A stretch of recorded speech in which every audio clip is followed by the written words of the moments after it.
Hello बच्चों, तो आज से हम हमारा फिजिक्स का रेगुलर सेशन स्टार्ट करेंगे। तो स्टार्ट करते हैं पहले चैप्टर से, जो हमारा मोशन इन स्ट्रेट लाइन है। तो मोशन इन स्ट्रेट लाइन को समझने के लिए जो पहला टर्म हम सीखने वाले that is called a frame of reference. तो ये बहुत जगह यूज होता है ये वर्ड। तो फ्रेम ऑफ रेफरेंस है क्या? That is a set of coordinate axis which emerges from the eyes of the observer. ठीक है, तो हर चीज को मेजर करने के लिए, ठीक है, किसी भी ऑब्जेक्ट का लोकेशन हो गया या फिर उसका डिस्टेंस या वेलोसिटी हो गया, तो उसको मेजर करने के लिए हमें एक रेफरेंस फ्रेम की जरूरत पड़ती है। तो रेफरेंस फ्रेम क्या होता है? हम अपने आंखों से दुनिया को जैसे देखते हैं, वही हमारा रेफरेंस फ्रेम। ठीक है, तो ये एक सेट ऑफ कोऑर्डिनेट एक्सिस है, एक्स, वाई और जेड। ठीक है, और ये ओ जो है दैट इज द ओरिजिन। ठीक है, तो ओरिजिन हम कहां पे मानते हैं? ओरिजिन हम ऑब्जर्वर की आंखों से स्टार्ट होता हुआ मानते हैं। ठीक है, तो यहां पे एक ऑब्जर्वर खड़ा है एट द पॉइंट O। ठीक है, and there are objects which are located at the point P and at the point Q। तो पॉइंट P पे जो ऑब्जेक्ट रखा हुआ है उसके कुछ सेट ऑफ कोऑर्डिनेट्स हैं, x1 y1 z1। Q के भी कुछ सेट ऑफ कोऑर्डिनेट्स हैं, x2 y2 z2। तो ये क्या है? These are the locations of P and Q with respect to the observer at O। ठीक है, तो फ्रेम ऑफ रेफरेंस की अगर हम बात करें, ऑब्जर्वर और फ्रेम ऑफ रेफरेंस फिजिक्स में एक ही चीज है। ठीक है, तो अगर आप ऑब्जर्वर को चेंज करते हो तो आपका फ्रेम ऑफ रेफरेंस जो है वो अपने आप चेंज हो जाता है। ठीक है, तो जैसे आप फ्रेम ऑफ रेफरेंस को जान जाते हो तो उसके बाद अगली चीज है एक बॉडी का जो स्टेट है उसको डिफाइन करना। ठीक है, तो बॉडी के स्टेट को हम कैसे डिफाइन करते हैं? तो दो डिस्टिंक्ट तरीके हैं जिनमें आप डिफाइन कर सकते हैं। पहला आपका है रेस्ट। ठीक है, तो रेस्ट में क्या होता है? रेस्ट बॉडी का वो स्टेट है जब उसका पोजीशन टाइम के साथ चेंज नहीं हो रहा। ठीक है, तो हम मान लेते हैं कि इस ऑब्जर्वर के रिस्पेक्ट में देख रहे हैं, तो ये ऑब्जर्वर ये P और Q दो ऑब्जेक्ट्स को देख रहा है। ठीक है, अब वो अपना स्टॉप वॉच भी साइमल्टेनियसली देख रहा है। अब स्टॉप वॉच में टाइम जैसे जैसे आपका आगे बढ़ रहा है तो ऑब्जर्वर नोटिसेस दैट P का लोकेशन चेंज होता नहीं है, Q का लोकेशन भी चेंज होता नहीं है। तो वो क्या बोलेगा? The observer will tell that P and Q they are at a state of rest. Clear है? तो जैसे ही आपका रेस्ट का अगला जो आपका स्टेट है दैट इज मोशन। तो मोशन में क्या है? अगर मान लो P वाला जो ऑब्जेक्ट है, ठीक है, अभी हम एक ही ऑब्जेक्ट की बात करते हैं, only the object at P। ये P वाला ऑब्जेक्ट मान लो ट्रेवल करता हुआ इधर Q तक पहुंचा। ठीक है, तो अभी अगर हम वापस बात करें, ये ऑब्जर्वर क्या बोलेगा? ये ऑब्जर्वर बोलेगा कि P ऑब्जेक्ट का लोकेशन, ठीक है, टाइम के साथ यहां से चेंज होके यहां तक आ चुका है। ठीक है, तो ये क्या बोलेगा? ये बोलेगा कि the object is no longer in a state of rest. तो ये क्या बोलने वाला? The position is changing with respect to time, hence the object is at motion. ठीक है, तो मोशन की बेसिक डेफिनेशन तो यही है कि if an object changes its time with respect changes its position with respect to time, that is called motion। ठीक है, अब मोशन की जो स्टडी है that is interesting। मोशन की स्टडी पे आपका एक पूरा ब्रांच ऑफ फिजिक्स जो है वो इस मोशन के स्टडी पे है। ठीक है, उस ब्रांच को हम क्या बोलते हैं? That entire branch is called mechanics. ठीक है, तो मैकेनिक्स क्या है? Mechanics is a branch which deals with the study of motion of objects or particles। ठीक है, obviously under the influence of some kind of force। तो motion की study को अगर हम दो हिस्सों में डिवाइड कर सकते हैं। मोशन की जो स्टडी है that is divided into two parts। One is called kinematics and the other is called dynamics। तो काइनेमैटिक्स की हम बात कर लेते हैं थोड़ा। तो काइनेमैटिक्स क्या है? Kinematics is the study of motion without considering the cause of it. ठीक है, तो कॉज क्या हो सकता है मोशन का? जो फोर्सेस इन्वॉल्व है। ठीक है, तो काइनेमैटिक्स में हम फोर्सेस इन्वॉल्व जो है उनसे कंसर्न बिल्कुल भी नहीं। ठीक है, तो हम बस मोशन को स्टडी करेंगे, फोर्सेस को नहीं स्टडी करने वाले। That is what we mean by kinematics. तो काइनेमैटिक्स के अंडर आपके दो चैप्टर्स रहने वाले हैं। One is called the motion in straight line जो अभी हम पढ़ रहे हैं, और अगला जो आपका आएगा that is motion in a plane. ठीक है, और दोनों ही चैप्टर्स में we will not study about forces yet. अगला जो आपका स्टडी है the other part of the study of motion which is called the dynamics. ठीक है, तो डायनामिक्स में हम क्या करते हैं, डायनामिक्स में हम मोशन की स्टडी करते हैं, साथ के साथ जो कॉज ऑफ द मोशन है, मतलब कि जो फोर्सेस इन्वॉल्व है उसके बारे में भी हम बात करते हैं। ठीक है, तो जितने भी फोर्सेस उस ऑब्जेक्ट पे लग रहे हैं पहले तो हम उसका एनालाइज करते हैं। ठीक है, तो हम उसके बाद हम क्या देखते हैं कि उन फोर्सेस के वजह से ऑब्जेक्ट कहां जाएगा। ठीक है, और एक्सेलरेशंस क्या होंगे, और उसके बाद फिर हम मोशन को वापस स्टडी करते हैं जो कि काइनेमैटिक्स वापस से कहलाता है। तो मतलब कि डायनामिक्स में पहले आप फोर्सेस को स्टडी करोगे, फोर्सेस को स्टडी करने के बाद क्या करोगे आप, वापस उसके काइनेमैटिक्स में आने वाले। ठीक है, तो डायनामिक्स की अगर हम बात करें, डायनामिक्स आपका एक सुपरसेट बन गया। ठीक है, और काइनेमैटिक्स उसका एक सबसेट है।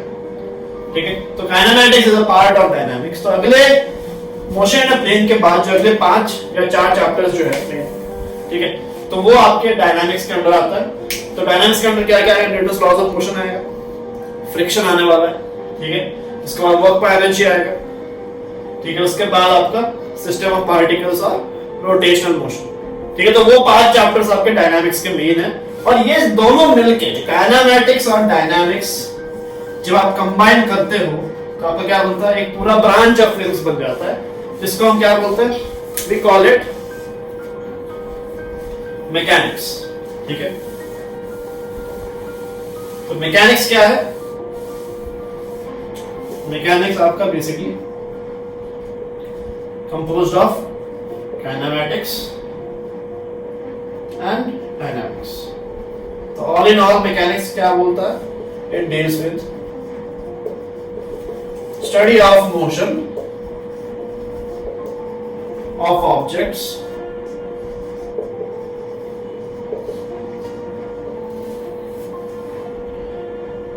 under the influence of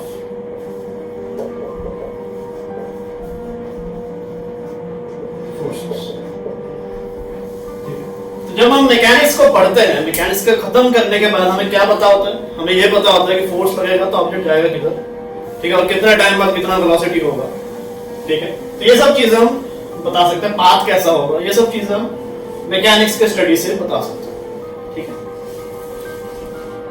तो पहले इस चैप्टर स्टार्ट करने से पहले हम देख लेते हैं कि इस चैप्टर में आपका जो फ्लो है वो कैसा होने वाला है। ठीक है, तो पहली चीज जो हम सीखेंगे दैट वुड बी पोजीशन।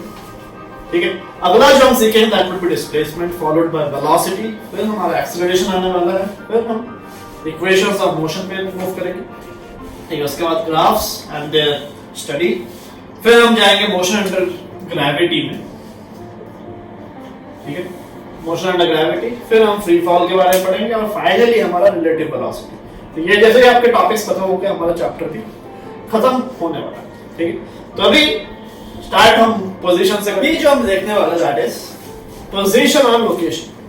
ठीक है, तो फिजिक्स में हम पोजीशन या लोकेशन ऑफ एन ऑब्जेक्ट कैसे बताते हैं, तो it is defined using a position vector. ठीक है, तो ये हमारे वही set of coordinate axis, observer हमारा वही ओ पे खड़ा है, और वो दो पॉइंट्स को ऑब्जर्व कर रहा है, एक लोकेशन P है और दूसरा आपका लोकेशन Q। तो यहाँ पे हमने P के जो कोऑर्डिनेट्स हैं x1, y1, z1, Q के जो कोऑर्डिनेट्स हैं x2, y2 और z2, ये हमने दे रखा है, और हमें इनका लोकेशन पता है। ठीक है, तो मैथमेटिक्स में तो हम बस कोऑर्डिनेट्स ही बता देते हैं लोकेशन, बट फिजिक्स में कोऑर्डिनेट्स हम प्रेफर नहीं करते, we use something called the position vector. ठीक है, तो फिजिक्स में हम लोकेशन किस टर्म से बताते हैं, पोजीशन वेक्टर्स के टर्म से बताते हैं। तो पोजीशन वेक्टर क्या है, ये मेरा O से ज्वाइन करता हुआ P तक जो आपका वेक्टर है। ठीक है, तो this vector is called the position vector of the point P, या लोकेशन हम इस पोजीशन वेक्टर के रिस्पेक्ट में बताएंगे इन फिजिक्स। तो R1 वेक्टर क्या होगा आपका, तो R1 वेक्टर जैसे कि आपने वेक्टर्स में ऑलरेडी पढ़ रखा है। ठीक है, तो R1 vector is x1 i cap plus y1 j cap plus z1 k cap. अगर R2 वेक्टर की बात करें, R2 वेक्टर क्या होगा, x2 i cap plus y2 j cap plus z2 k cap. ठीक है। तो ऐसे ही आप किसी भी पॉइंट का लोकेशन बता सकते हो। तो फिजिक्स में लोकेशन अगर बताना है तो ये आपको ध्यान रखना है, फिजिक्स में अगर आप लोकेशन बताओगे तो आपको पोजीशन वेक्टर यूज करना पड़ेगा, ठीक है। अगर आप कोऑर्डिनेट्स यूज करते हो तो that is from the mathematics point of view, ठीक है। तो अभी हम फिजिक्स पढ़ रहे हैं, मैथमेटिक्स नहीं पढ़ रहे, तो just coordinates is not enough, ठीक है। तो आगे तो ये चीज आपको हमेशा ध्यान रखना है, ठीक है। This is true for every chapter that we are going to study. Position के लिए या लोकेशन के लिए हमारे पास क्या रहेगा, हमेशा पोजीशन वेक्टर वर्ड आने वाला, ठीक है। तो एक और चीज है दैट इज कॉल्ड डिस्प्लेसमेंट, ठीक है। तो अब डिस्प्लेसमेंट क्या होता है, तो डिस्प्लेसमेंट हम किस चीज को बोलते हैं कि मान लो कि एक पॉइंट P से Q के तरफ आता है, ठीक है। या फिर एक ऑब्जेक्ट मान लो जो P से Q की तरफ आता है, तो उसका डिस्प्लेसमेंट हम क्या बोलते हैं, दिस इज आवर डिस्प्लेसमेंट, ठीक है। बट डिस्प्लेसमेंट एक्चुअल में होता क्या है, तो अगर आप टेक्निकल टर्म्स में बात करो कि डिस्प्लेसमेंट होता है कि छोटे क्लास में आपने पढ़ रखा है ये सब चीजें कि displacement is the shortest path joining the initial and final points of the journey, ठीक है। तो ये आपने छोटे क्लास में सीखा है, बट 11th में थोड़ा सा हम मैथमेटिकल या फिर थोड़ा सा हम टेक्निकल टर्म्स में बात करेंगे डिस्प्लेसमेंट होता है। तो डिस्प्लेसमेंट की अगर हम बात करें, displacement is what, it is the change of location और पोजीशन, ठीक है। तो पोजीशन में कितना चेंज आया या लोकेशन में कितना चेंज आया, that is what we mean by displacement, ठीक है। तो यहां पे अगर आप ध्यान दो, जैसे मैं चेंज ऑफ लोकेशन को मेजर करूंगा, ठीक है, तो मान लो पॉइंट आपका यहां से यहां तक पहुंचा, ठीक है, या ऑब्जेक्ट आपका P से Q तक पहुंचा, तो पोजीशन में क्या चेंज है, पोजीशन में चेंज आपका ये वाला जो वेक्टर है that is the change of position. तभी आप ध्यान दो कि मेरा जो डिस्प्लेसमेंट है that has nothing to do, that has absolutely nothing to do with the path that we chose to travel from P to Q। अब आप P टू Q जो है जिस मर्जी पाथ से आओ, ठीक है, अगर आप स्टार्ट P से करते हो और फाइनली Q पे आके पहुंचते हो, ठीक है, तो पोजीशन का जो चेंज है वो हर पाथ में सेम होने वाला है, ठीक है।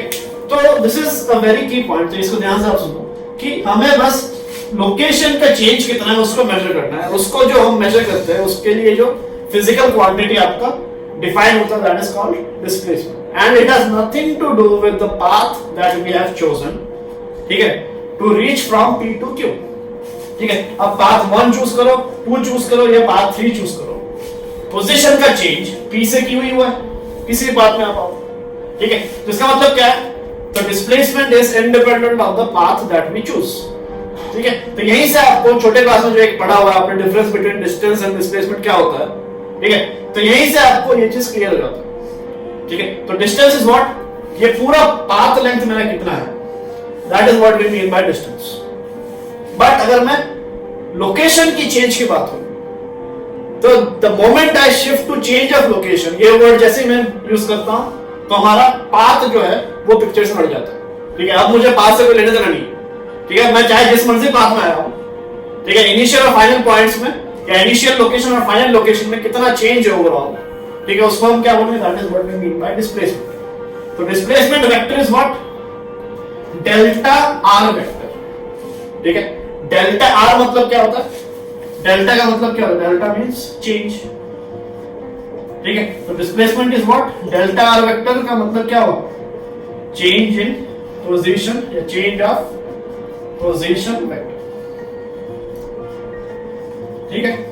तो चेंज ऑफ पोजीशन वेक्टर क्या है, चेंज क्या होता है, फाइनल माइनस इनिशियल, ठीक है। तो ये एक कॉमन कांसेप्ट है जो आपको थ्रू आउट याद रखना है। चेंज का मतलब क्या होता है, फाइनल माइनस इनिशियल, ठीक है, और लॉस का मतलब होता है इनिशियल माइनस फाइनल। तो जब भी हम चेंज वर्ड यूज करेंगे इसका मतलब ही होगा फाइनल को इनिशियल से सब्ट्रैक्ट करो, ठीक है, सॉरी फाइनल से इनिशियल को सब्ट्रैक्ट करो।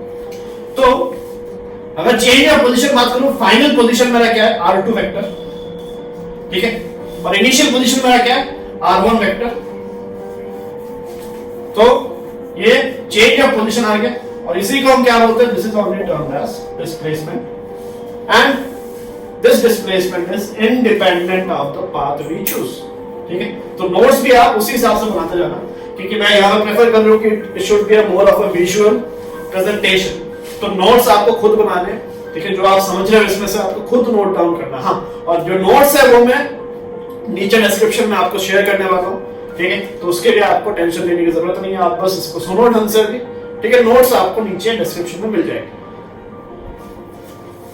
तो आई होप कि ये चीज क्लियर है, the difference between what is distance and what is displacement. तो डिस्प्लेसमेंट के लिए we only are concerned about the change of location, ठीक है। चेंज ऑफ लोकेशन क्या होता है? चेंज अगर हम वर्ड यूज कर रहे हैं तो इसका सिंपल मीनिंग है फाइनल माइनस इनिशियल, ठीक है, there is no other thing. और अगर हम डिस्टेंस की बात करेंगे, distance is now the length of the path that we choose, ठीक है। अब अगर मैं अलग अलग पाथ से आता हूं, चाहे हमारा इनिशियल और फाइनल पॉइंट्स सेम रहे, पाथ 1 चूज करूंगा तो डिस्टेंस कुछ और आएगा, 2 चूज करूंगा तो कुछ और, एंड 3 चूज करूंगा तो कुछ और, ठीक है। तो distance is the length of the path and displacement is the change of the location. Clear? तो आज का हमारा वीडियो इतना तक रहेगा, और अगला वीडियो जो रहेगा वो that would be on velocity, ठीक है। तो अगर ये कंटेंट आपको अच्छा लगा तो लाइक करो, सब्सक्राइब करो और कमेंट करो, ठीक है। जितना हो सके शेयर करो ताकि हमारा चैनल और से और ज्यादा स्प्रेड हो। और नीचे हम जितने भी नोट्स हैं उनको मैं शेयर करने वाला हूँ, ठीक है, तो उनको आप जरूर चेक करो। And have a good day, thank you.